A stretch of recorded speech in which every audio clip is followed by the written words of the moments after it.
You know, life is kind of funny. I am reading the title of my remarks today, and it totally changed. So, you know, be prepared. We're going on a little journey. When I was told that I could talk about whatever I wanted to today at Tech Cocktail, I got really excited because there is a subject that I talk about whenever I possibly can. And it's based on these numbers: 52, 18, 90, 500, 80, 5, and 4. Got that? 52, 18, 90, 500, 80, 5, and 4. What do those numbers mean, you may ask yourself? Women make up 52% of the world's population. We are represented by 18% of Congress. That's 90th in the world when it comes to gender parity in elected office, behind countries like Angola, Serbia, Iraq, Vietnam, and Bangladesh. It will take 500 years before the United States of America will reach gender parity in politics. And women make up 80% of the decisions in our economic system, but are only 5% of the corporate board in Fortune 500 companies. And just a fun fact. There are 4 countries in the world who do not offer mandatory paid maternity and family leave for its families. Those countries are Liberia, Papua New Guinea, Swaziland, and the United States of America. So I'm going to guess that maybe you didn't come here today to listen to a ferocious and feisty feminist. Yes, indeed, I did use the F word, but I am still fun and fabulous. I am going to suggest that you did not come here to talk about structural gender parity and why it's a really stupid way to run a planet.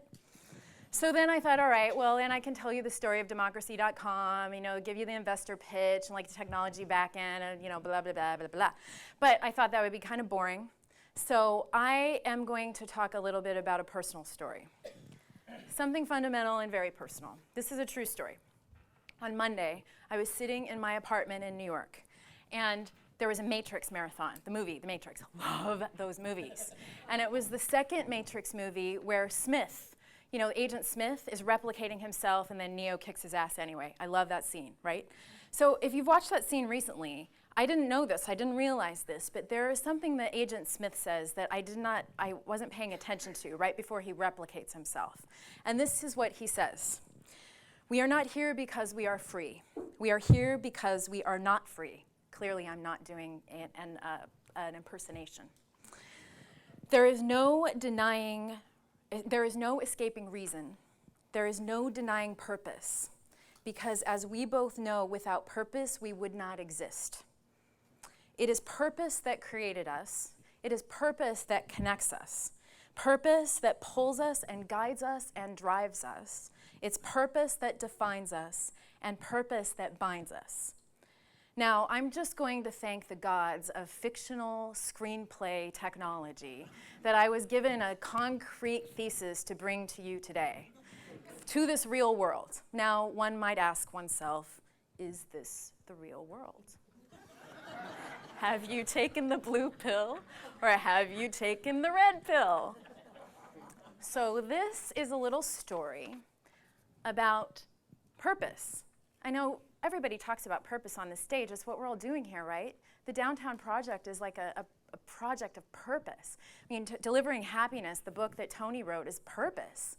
So I'm just going to tell you a little story about like how purpose motivated me as a rural small town girl from Nebraska, to a political activist in San Francisco, to a feminist awakening at Harvard, to now New York City, where I'm the chief operating officer of democracy.com, which is a technology company whose purpose is to open the most intractable system of power allocation that the world has ever known.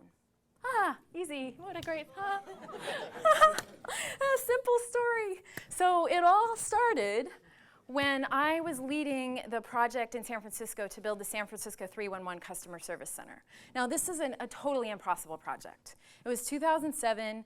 We had 2,500 listed telephone numbers in the city. It was a $7 billion city organization, about 70 agencies and organizations We had duplicative services all over the place. This was a truly impossible project, and I was determined. I was determined to get this thing launched. And it launched very successfully and became the foundation of the open government data initiatives, as well as it was a huge help to having people be able to call. We called it One Call to City Hall, huge thing.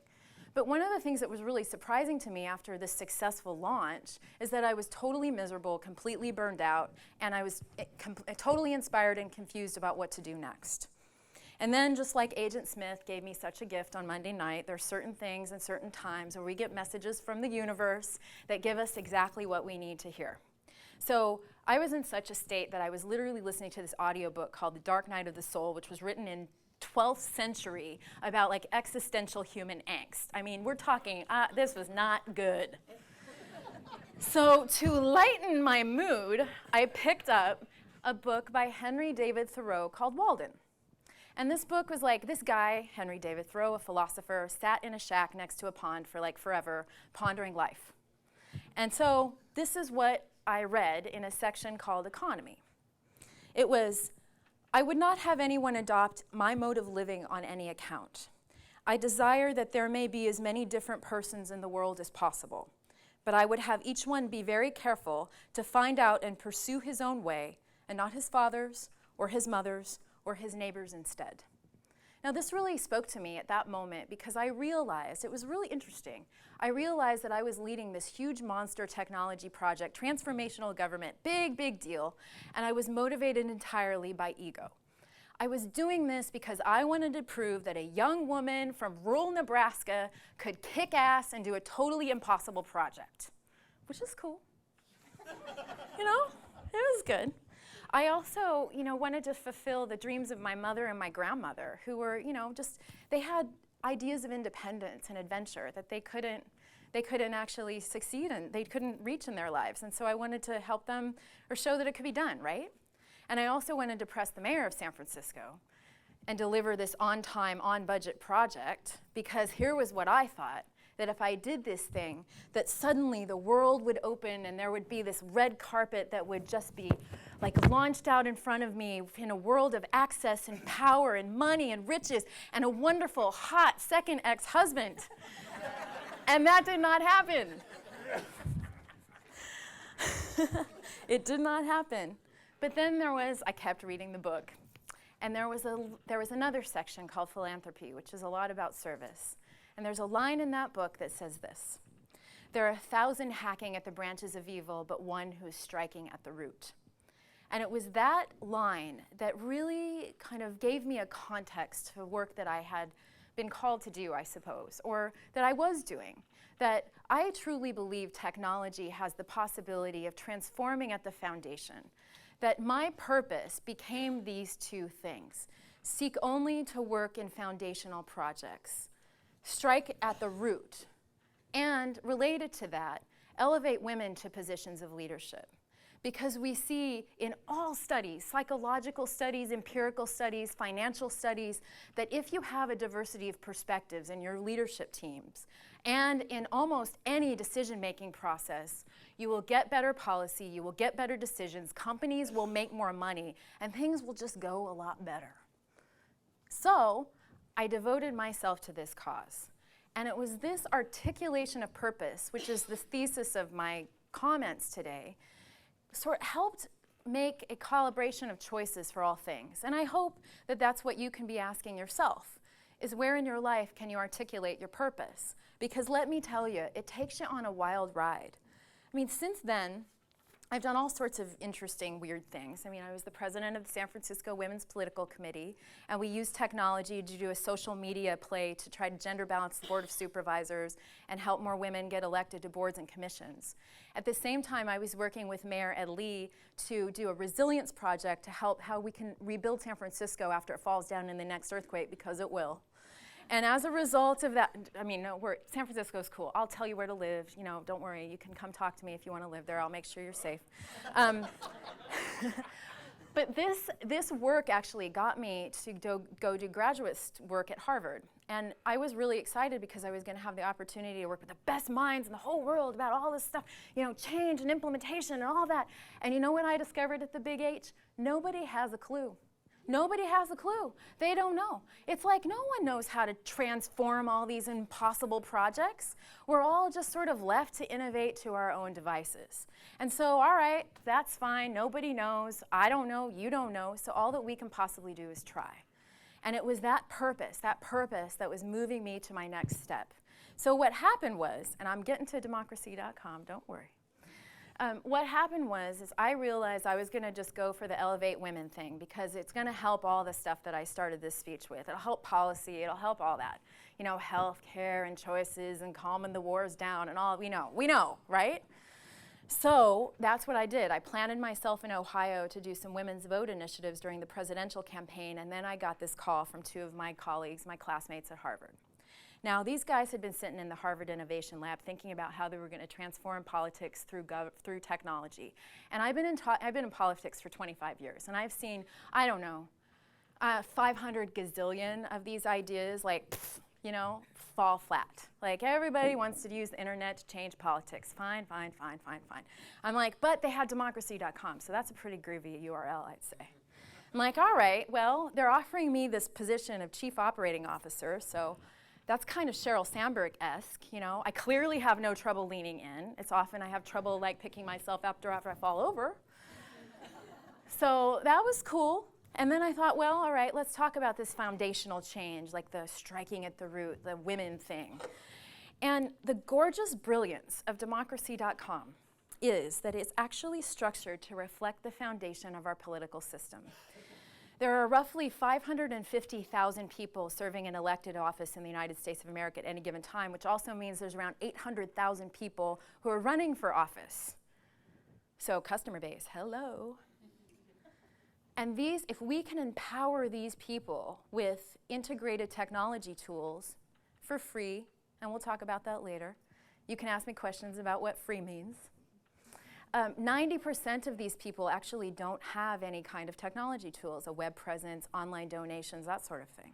So if we can empower these people, these candidates who are willing to serve, with tools that help them run for office, not only can we allow people who normally wouldn't run, but we can also open the floodgates of transparency to allow more people to be involved in democracy all across the board. More people, all people, nonpartisan, red people, blue people, purple people, they can all be involved through technology. And also the 52% of the planet who are represented by 18% of Congress, who are also more than half of the people on social media today. Yes. So we are working on this from a foundational level. So I just have a story to close, and then I'll have you ask questions about the technology and democracy.com itself, because there's a lot of good stories there. But when I was in New York City, and I had no intention of moving to New York City, goes to show what I know. I was having a conversation with the CEO, and we were negotiating the job, and we were negotiating the contract. And I said to him, I had this moment of clarity or purpose or whatever, and I owned this motto of there are 1,000 hacking at the branches of evil, but one who is striking at the root. And he got this big smile on his face, and he said, well, you know who I was talking to when I came up with the idea democracy.com? I said, no, who? He goes, well, there's this guy named Larry Lessig, who's a professor at Stanford. He's written all these books called Republic Lost and Future of Ideas. And I'm like, yeah. He's really famous in San Francisco. I bought all his books. I haven't read them, though. I don't know, whatever. And the CEO says to me, he goes, Larry's whole devotion is around changing money in politics, and his organization is called Root Strikers. And he said, on the front of his website is that quote. So clearly I took the job. But my point is, it was that purpose. I knew my purpose, and therefore I was able to align my choice to know what my next step was to be. And this has been my experience, purpose that connects us, purpose that pulls us, that guides us, that drives us. I will posit to say that if you can articulate that purpose, the foundational purpose that drives you as a family person, as a person that wants to serve, as a technologist, as an innovator, a marketer, a communicator, somebody who's trying to figure out what to do with their tech startup life, that if you can articulate that purpose, the partners will come, the money will come, the success will come. That has been my experience, and that is what I can share with you. So I'm really excited to be talking about democracy.com, and now I'm open for questions.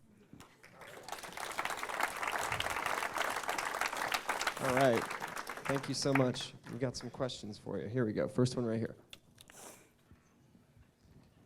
Thank God you're an idealist.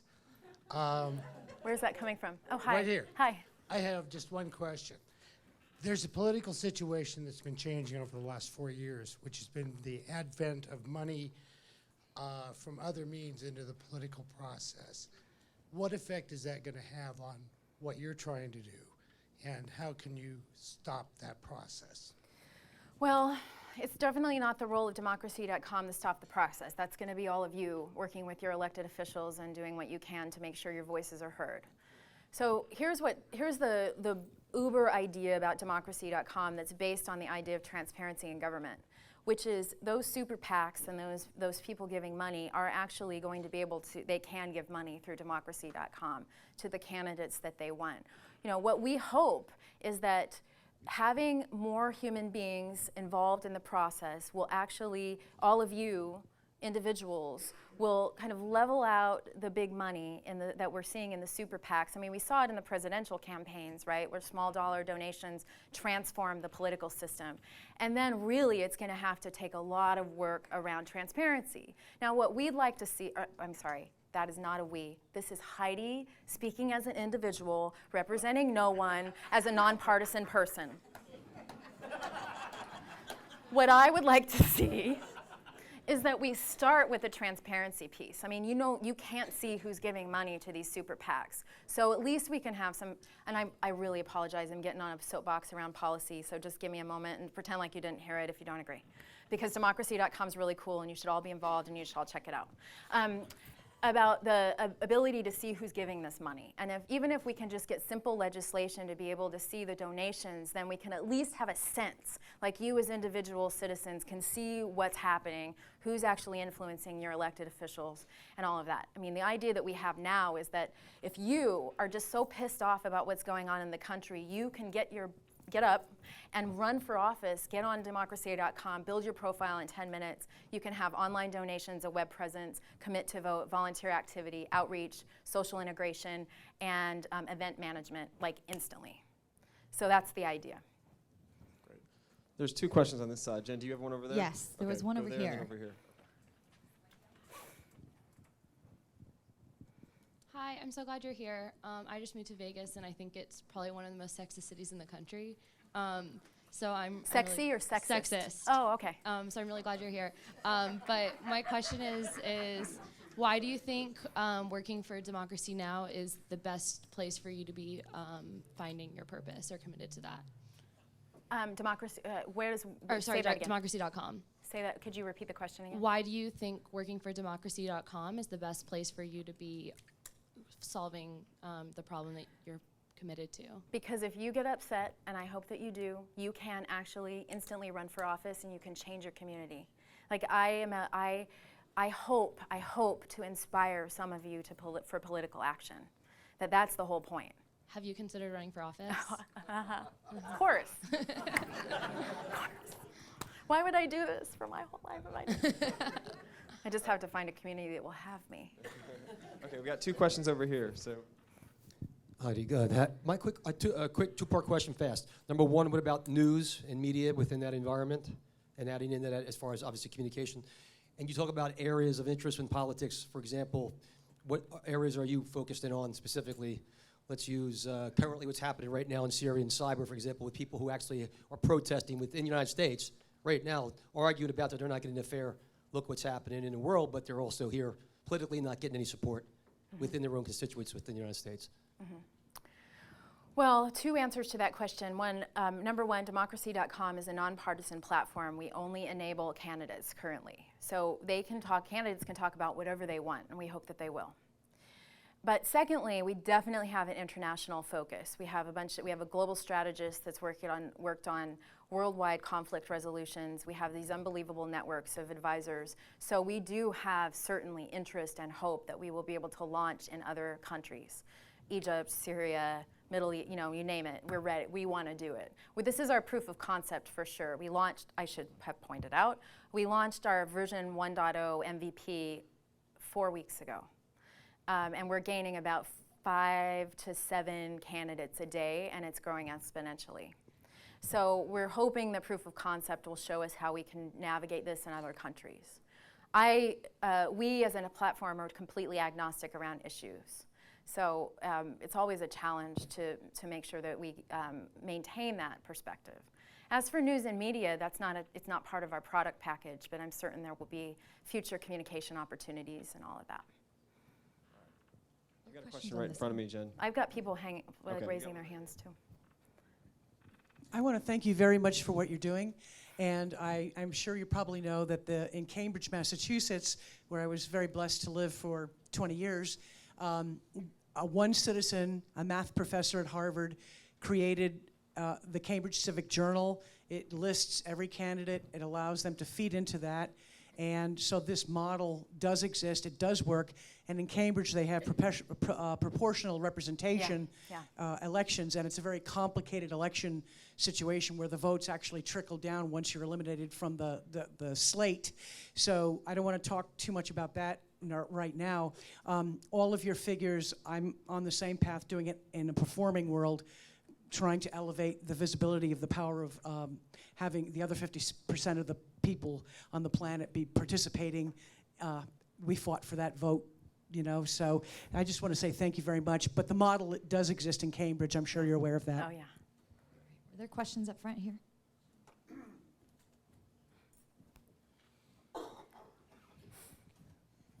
In response to the woman who accuses my town of being sexist, I would have to agree, unless, of course, you're a showgirl.